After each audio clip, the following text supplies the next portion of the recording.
And this guy came in to talk to me. He met with me. He's a retired banker, and he listened to me, and I cried my eyes out, and I talk really fast, and he listened to me, and then he stopped, and he says, listen, I can help you, but there's two things I need you to do. Cry to your girlfriends, because I don't deal with crying. And secondly, I'm hard of hearing. I need you to talk slower. And that gentleman worked for me pro bono for 6 years. And he just kind of, I don't need him Awesome. anymore. Yeah. And I paid him with chocolate. Hello, everyone, and welcome back to Total Michigan, where we interview ordinary Michiganders doing extraordinary things. I'm your host, Cliff Duvenois. Today, I'm just outside of Flint in Flint Township, and we're getting to that time of the year where we start thinking about all the naughty things on our list, like eating chocolate or cookies or whatever it is, because it's just that time of the year to start to celebrate. And one of the things that I really would like to do at this time of the year is I really like to go after like sweet tooth and those types of things. And so I was very pleased when I actually got another chocolatier to be on the show today. And so I'm sitting in Flint Township and I'm at Homemade Chocolates by Michelle with Michelle Daniels. Michelle, how are you? I'm doing really well, Cliff. Thank you so much for having me today. And why don't you tell us, what is Homemade Chocolates by Michelle? Homemade Chocolates is a homemade candy that we do all handcrafted. We don't have any machines, so everything we make here is homemade. We have magic behind our pink door if you drive by our storefront. We make 8 different chocolates a day that go on our boxes and trays. We make beautiful caramel apples, and then we take all of our small pieces of candy that go on our trays and we turn it into larger pieces and sell those individually. We are a custom business. We do weddings, birthday parties, you name it, we do it. If you need chocolate, we're your family. And bereavement as well. Bereavement trays are a huge part of our business. I can tell you a little more about that later, but yes, we do a bereavement tray. Certainly. Now, why don't you tell us a little bit about where are you from and where did you grow up? Yeah, so I'm actually a Flintoid. I grew up here in Flint Township myself, raised my family in Grand Blanc. It's ironic that I came back to Flint Township, but this was the best place for me at the time. When I started this business, I rent this building, and the landlord's been amazing to me from day one to help me grow on this Bristol Road corridor. So it's been really great. A lot of people didn't think I'd make it up here, but did not plan to have a retail store. So we're located at 1479 West Bristol Road in Flint Township. Our phone number is 810-391-6991. My website's michelleschocolate.com. Anything you need there, we're on Facebook, Instagram, so you can find us pretty much anywhere. You can leave us messages, leave us calls. We have limited hours because this is not a shopping district, so we also will make appointments if we want people that need their chocolate to get what they need. Certainly. Now, let's go back a little bit in time, because chocolate hasn't always been your primary business. You were a stay-at-home mother. I was a stay-at-home mom for the most part. Very fortunate. The first 10 years of my marriage, I worked, but once we had our children, I have 3 children, I was fortunate to stay home. I stayed working as a dental hygienist 1 day a week for a 9-hour day and really built a great relationship with all my patients. So then what happened in my life, things changed. I can tell you about that. Certainly. So in 2012, God had a different plan for our family, and my husband became ill with cancer, and I took care of him for 2 years, and unfortunately, he lost the battle to bladder cancer in 2014. So I had to make a decision. I had 3 kids in high school at the time, one heading off to college, and I had to decide what I was going to do to have a livelihood for my kids, something I wasn't used to being the breadwinner in the family. So with a lot of friends and talking to my family, I just did not see myself in a dental chair that long because my kids were all in travel sports and needed me. So I decided to take a hobby, something my sister and I and some friends had done for years at the holidays. And I don't really remember how it all started, but I just started making chocolates in my basement. I kind of converted that into the cottage law kitchen, and my friends were with me along the way. Some are still with me to the day, actually one in particular, and she's walked through the whole journey with me. So it's been kind of crazy. So let's go back and explore just a couple things here, because you made a comment here about how your husband was a breadwinner. Now you've become the breadwinner. Yeah. How did that feel? What was that adjustment like for you? Completely scary. I lived in fear for at least the first 5 years. Not Really? gonna lie. Yeah. Yeah, I did. I guess I'm stronger than I thought, and everyone kept reminding me of that. But when you're going through that journey and your life changes that much, you don't believe it yourself.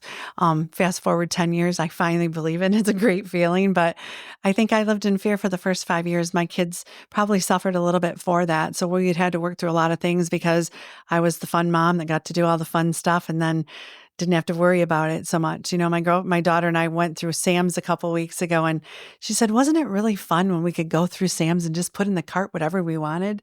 I said, "Oh yeah, I miss those days too." So we kind of laugh about that, but we've managed. Money isn't everything, and we've managed. We're doing okay.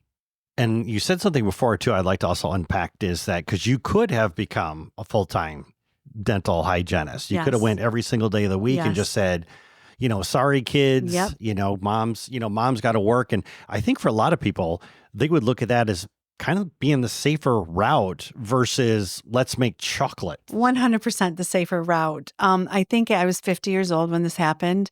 I really had to take a good look at it. I worked for the same dentist since 1985. I subbed for a few different people along the way.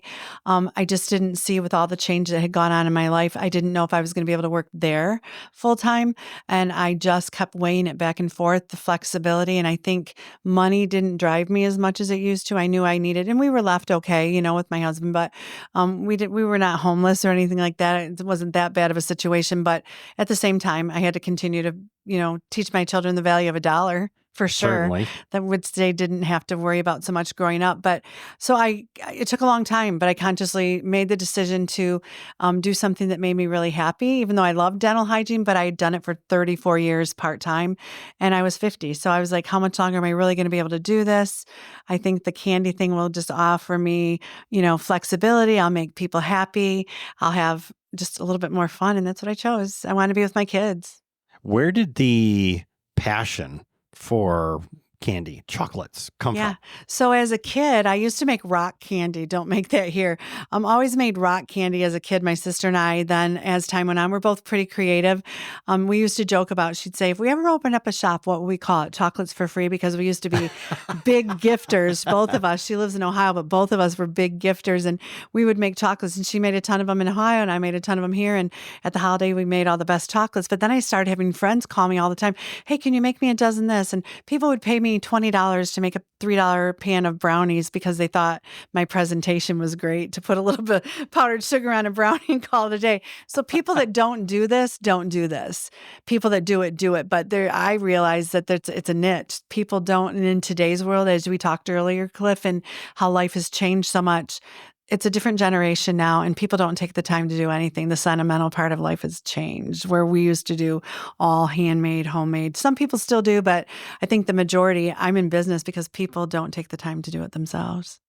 That brings up a whole other thing, because I know that if we're looking at it purely from a production standpoint, Yes. it's cheaper to get a machine Oh, 100%. to do it than to have people, because then you got to worry about, are they going to call in sick? Are they, Yes. going to spread germs and all that other stuff? So I want to explore that, but let's go back here for a little bit. You said you started this in your basement. I did. I got a cottage law. We renovated the basement. You had to have certain, stipulations, and I was just kind of doing it for fun. But then I met a gentleman that is a huge part of inspiration for me from the beginning, a financial advisor that gives gifts to his clients every year. And he said, I have to have a receipt. So you're going to have to get a license. But if you do, and it just put me in a whole nother ballgame, gosh, could I do this? My husband was sick, and I said, honey, what do you think? And he was pretty sick. So he agreed with pretty much everything I said at the time.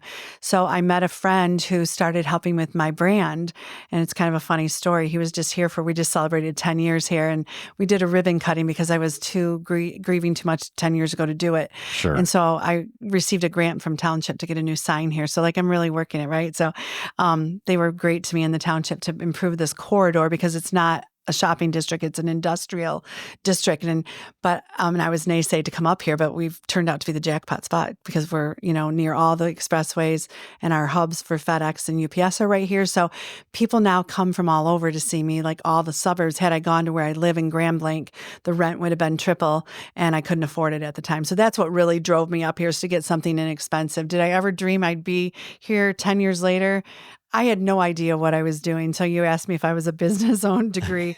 No, I was a dental hygienist, stay-at-home mom. I mean, I'd like to think I'm quick and fast, but math was not my thing, and I'm in a complete math business. So Yes, you are. I've had to learn a lot, and I've used a lot of ropes. I was one of those people that I'm not shy, and I needed help.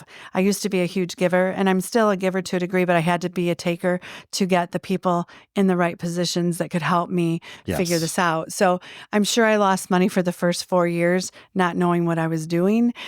Finally, I had to get people, I had to be less stubborn and not think I could do it all by myself and get people to help me. So I opted to choose this over that. Now, the whole handmade, yes, I'm labor is my downfall. Labor is my downfall.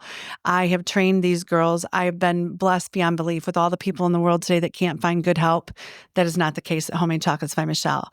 I'd like to think that it's me that makes it happen that way. My girls can kind of pick and choose some of their hours, except for 3 months out of the year. We're really busy, but we work around each other's schedules. We work around each other's tears. We work around divorces and death and kids sick and all the things. It really is family. It's kind of a family. It's not kind of a family. It is a family here. And we call it chocolate in a conversation. And I've touched the lives of so many people, Cliff, coming in the door here, hearing my story because it's broadcasted now on commercials. It's broadcasted on, brochure I showed you. People understand. And we send out so many of the bereavement trays to funeral homes.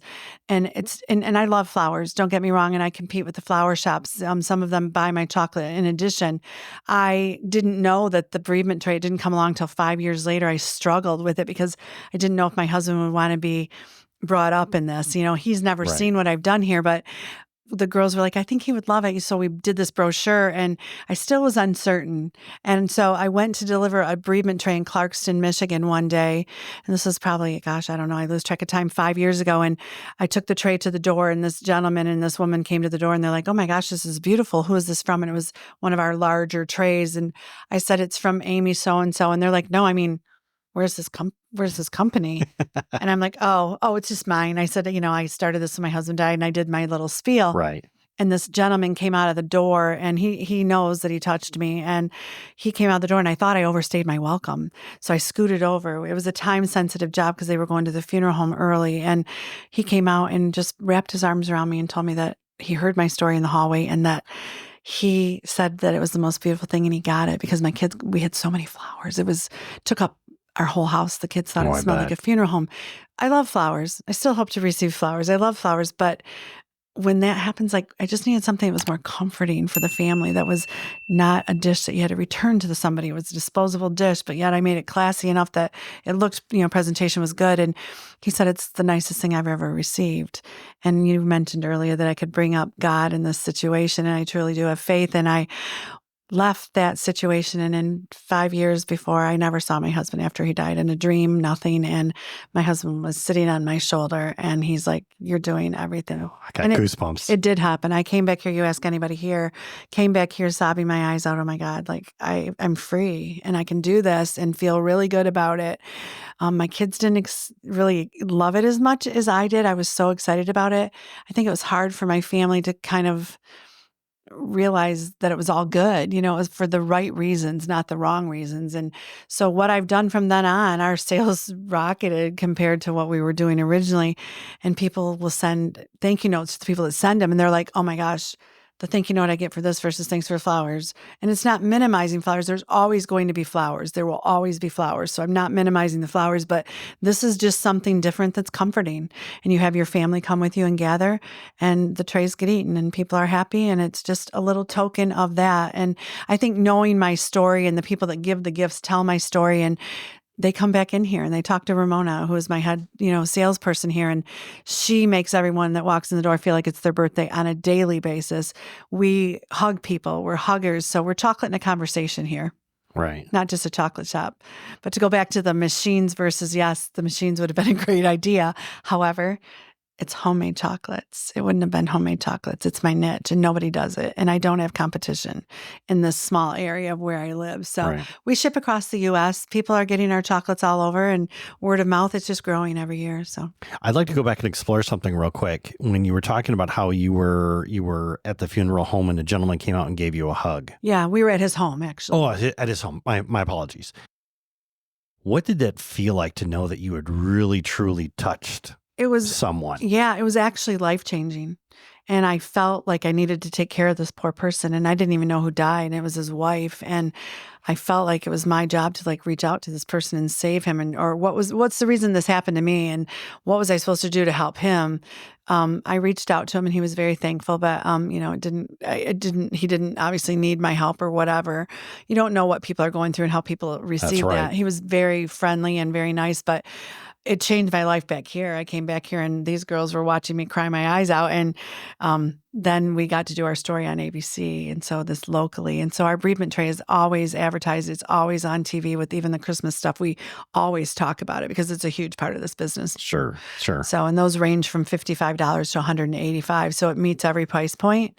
If you're going to go in on a gift with another family, it's the perfect gift. And the fact that I put the flowers on for free, it shows them how much it means to my heart, and to deliver free in Genesee County is another reason I think that people realize that it's a neat thing. My financial people that work with me are like, okay, it's been 10 years. You can probably stop doing that now. And my response, unfortunately, is I'm never going to stop doing that because I wouldn't be here if it wasn't for the journey that happened to us. Well, I would argue it's not unfortunate.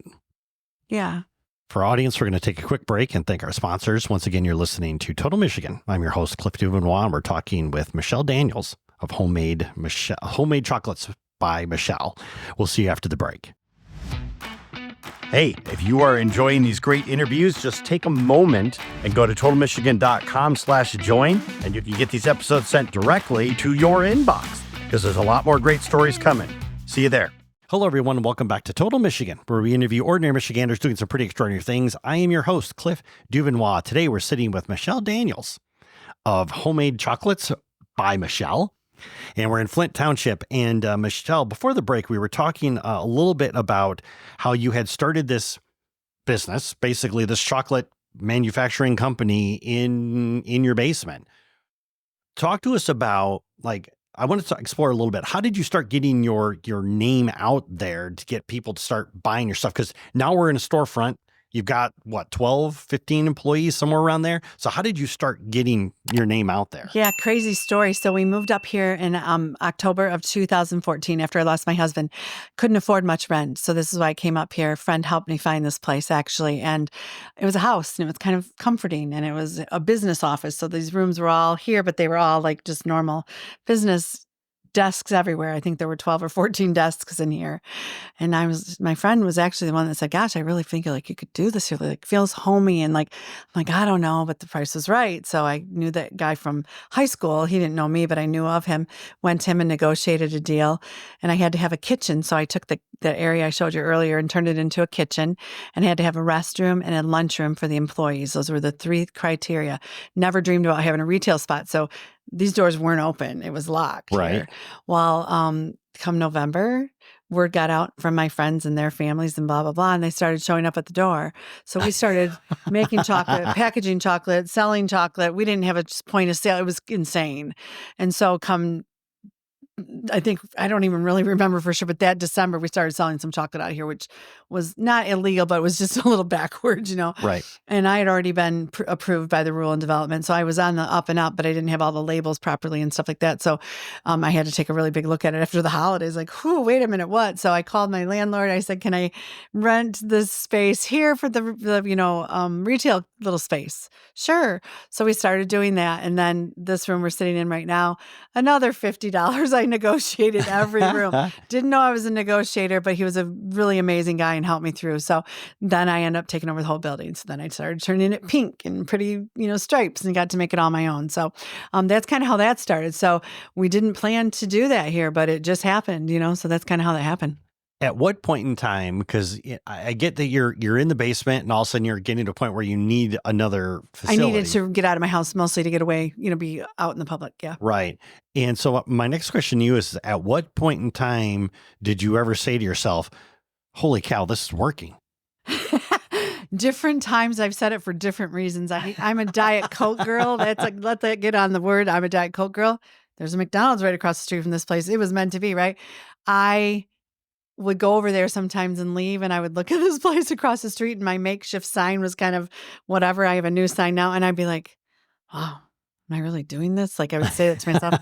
And I kind of lived, this is so scary and true. I lived in oblivion. Like ignorance is bliss. Oh yeah, I was all about it. Bliss was great. Ignorance is great. I didn't have to worry. What was bliss? I'm sorry, what was the ignorance for? The ignorance of not really knowing that I needed to make money to do this. I was still in the hobby mode. I still thought it was a hobby and I was doing chocolates for free, right? That's what I was supposed to do. Forgot that I needed to make money. It was my livelihood, that took a while. It was part of the journey. Yeah. And, you hear people don't really make money till the first 5 years.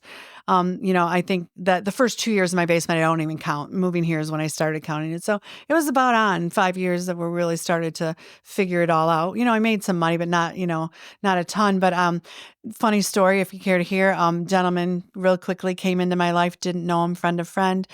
I was up there when I first got my point of sale and I was crying. And my retail store was some girls that I knew vaguely from volleyball for my daughter. So they weren't my tight knit friends, but they were friends. Right. And I could cry in front of them because it was just easier not to. My other friends had watched me cry through so many other things that I wanted to not do that anymore. And I said, I don't even know how to work this thing. I played store as a kid. I don't even know how to play store. You think I'm kidding? I'm not. So my friend, I have a guy for you. And just gets on the phone. I'm like, I can't afford him. I don't know what he's going to do for me. Let me just talk to him. And I kid you not, angels come, right? Angels came, and I have had several. And this guy came in to talk to me. It's a funny story. And he met with me as a retired banker, and he listened to me, and I cried my eyes out, and I talk really fast, and I ramble a ton. And he listened to me, and then he stopped, and he says, listen, I can help you, but there's 2 things I need you to do. Cry to your girlfriends because I don't deal with crying. And secondly, I'm hard of hearing. I need you to talk slower and slow it down. And that gentleman worked for me pro bono for 6 years. And he just I don't need him anymore. Awesome. Yeah.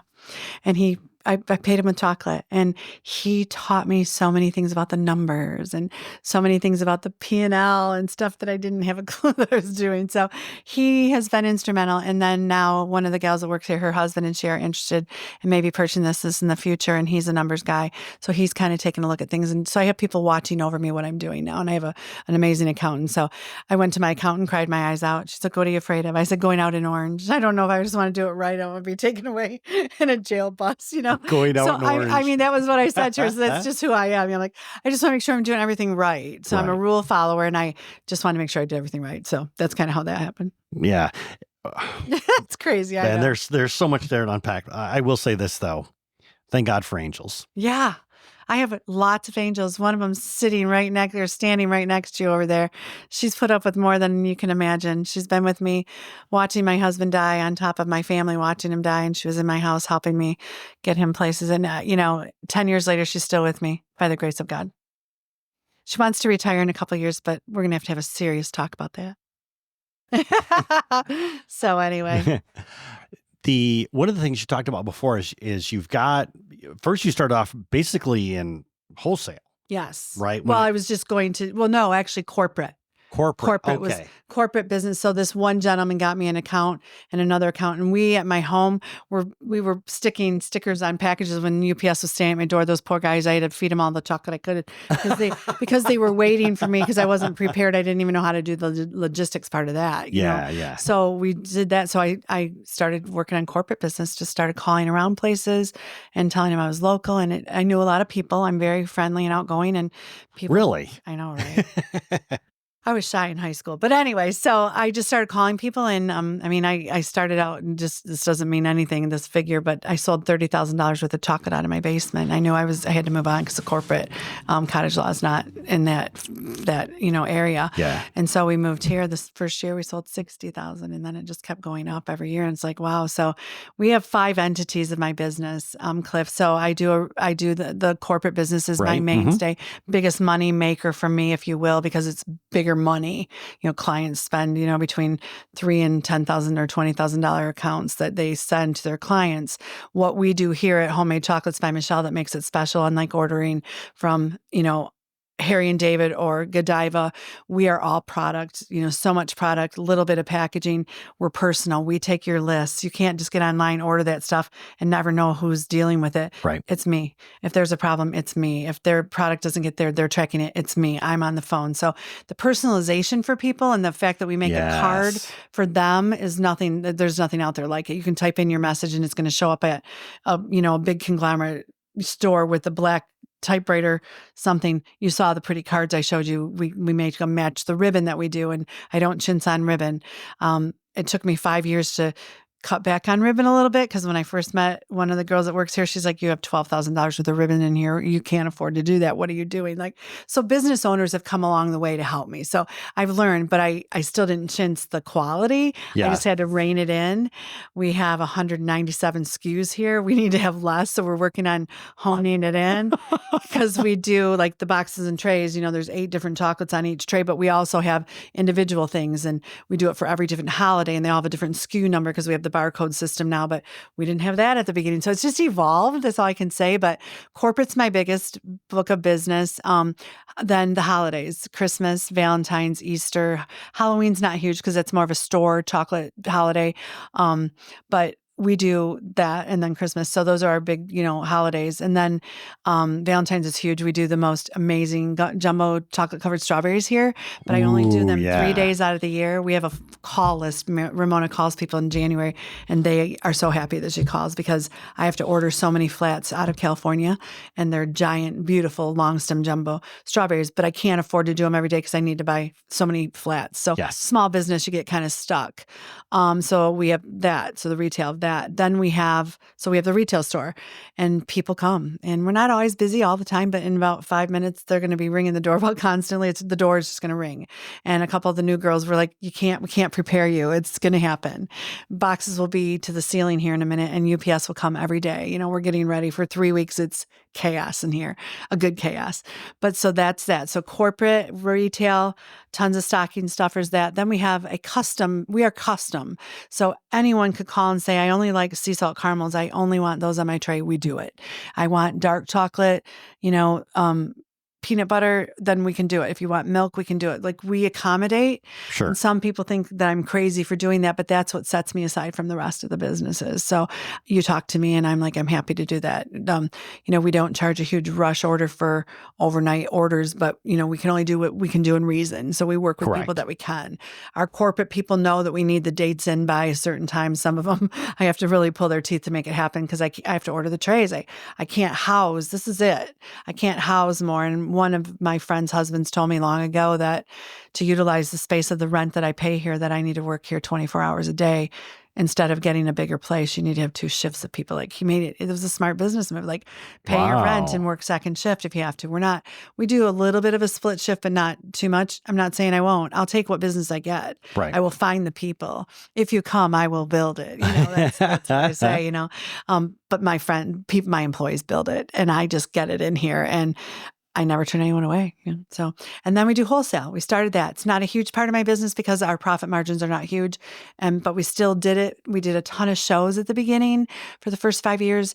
Kind of chased my tail a little bit with those, but got my name out there. Don't need to anymore, because a lot of that didn't get me new business. Yeah. So, but we still have 6 places, couple local that are important to me. We do very well at a market in Grand Blanc Colony Market, couple boutiques that, we do, a couple grocery stores. So we're still out there, and I'm delivering that stuff right now for Christmas. And then we're going to get this corporate out the door by December 10th. And then we're just going to make candy until December 23rd, and it's over. It's crazy. I don't know. And then you're going to sleep for a week. I'll sleep for a week. But the custom part of my business, we do birthday baskets. We do, the bereavement tray, obviously, but we do Nurses Week. We do, all the different things that we do. Anything that we make here, we can turn it special for you because we put that tag, So for your business, we would put your logo on a chocolate tag.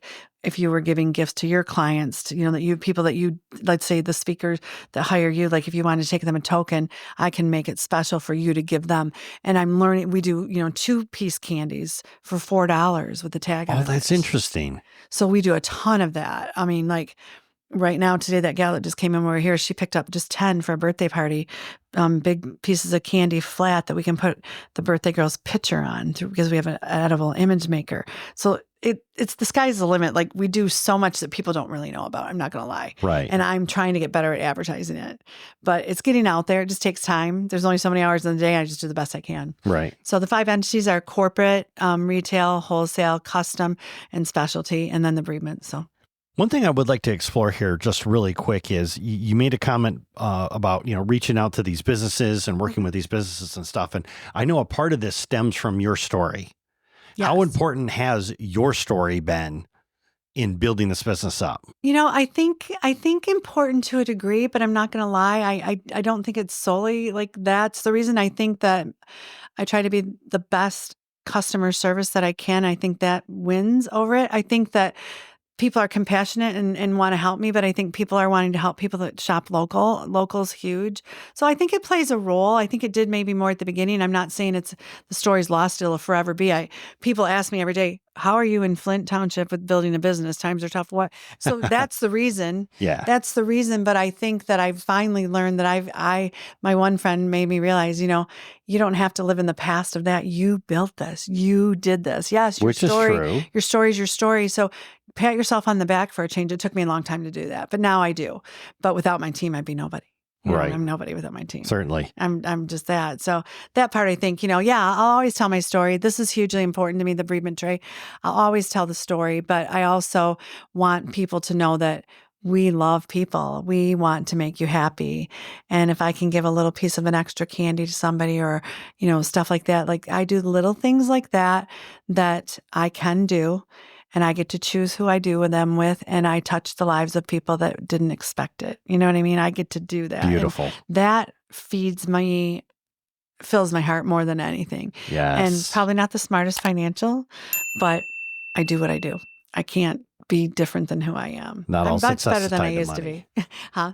Not all success It is tied to isn't, money. and I had to learn that, Yeah. I need to make a living and I like nice things and I want to be able to provide for whatever. My kids are grown now, but I'm making it. So I'm good. I'm good. If somebody's coming here and they've never been here before, they walk through that pink door, what can they expect? They can expect to get greeted one-on-one like they're the only person in the room. They can expect to get a sample of our chocolate, just like we gave you a sample of our chocolate. And if they want to talk, we listen. If we want to tell them all about what we do. Kind of like therapy. A little bit of therapy. Chocolate and a conversation. Chocolate and a conversation. Chocolate and a conversation. Yes. I really wanted to do, because I can do an edible image on chocolate.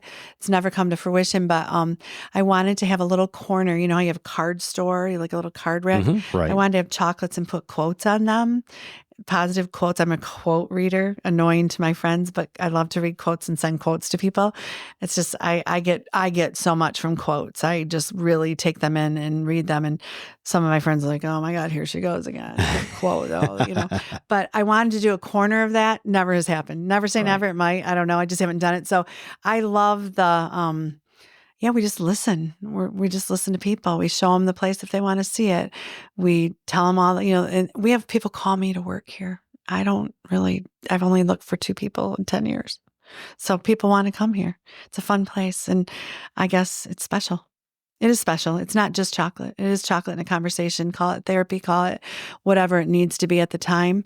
We get stressed around here at this time of year. It's very busy, and Mo and I will bicker with each other, and we make everybody all nervous, but we know where we stand. We're sisters, and then we hug and make up and cry. And, yeah, it's just stressful for me because I have to get these out and my name's on everything, Yep, for sure. And if somebody is listening to this and they want to connect with you, find you online, maybe even come by and go walk through that pink door, get some chocolate and conversation. Yes. How do they do that? All they do is they can call 810-391-6991. Call us. We're here 10 to 4 every day. In December, we'll be here 10 to 6 every day except Fridays. We're open 10 to 4, Saturdays 10 to 2. You can get on my website, michelleschocolate.com. Facebook, we're on there. We're on Instagram under the same thing. So they can do that. They can instant message me if they have any questions. I do Facebook Lives all the time, so they will see me on there. My social media girl does stories with me. I get on and do, stuff like that. I think that's about how you find us, really. I mean, Google, I'm on Google, I'm on Yelp. So people are calling me out, and I ask everyone that walks in the door because we're trying to figure out where the people are coming from. Certainly. Where do we need to get more people from? Social media is not my thing, so I have a person in that place that does it, and she's really doing a great job making it where you want to eat it. Yes. It's just the slogan for my business, Cliff, is the taste speaks for itself. Ooh, okay. Michelle, thank you so much for taking time to chat with us today. Really do appreciate it. Thank you so much for the time, and I hope that my story can inspire others, and anybody ever needs to talk, I'm pretty much an open book. For our audience, you can always roll on over to totalmichigan.com and click on Michelle's interview to get the links and the information she mentioned. We'll catch you next time when we talk to another Michigander doing some pretty extraordinary things. We'll see you then.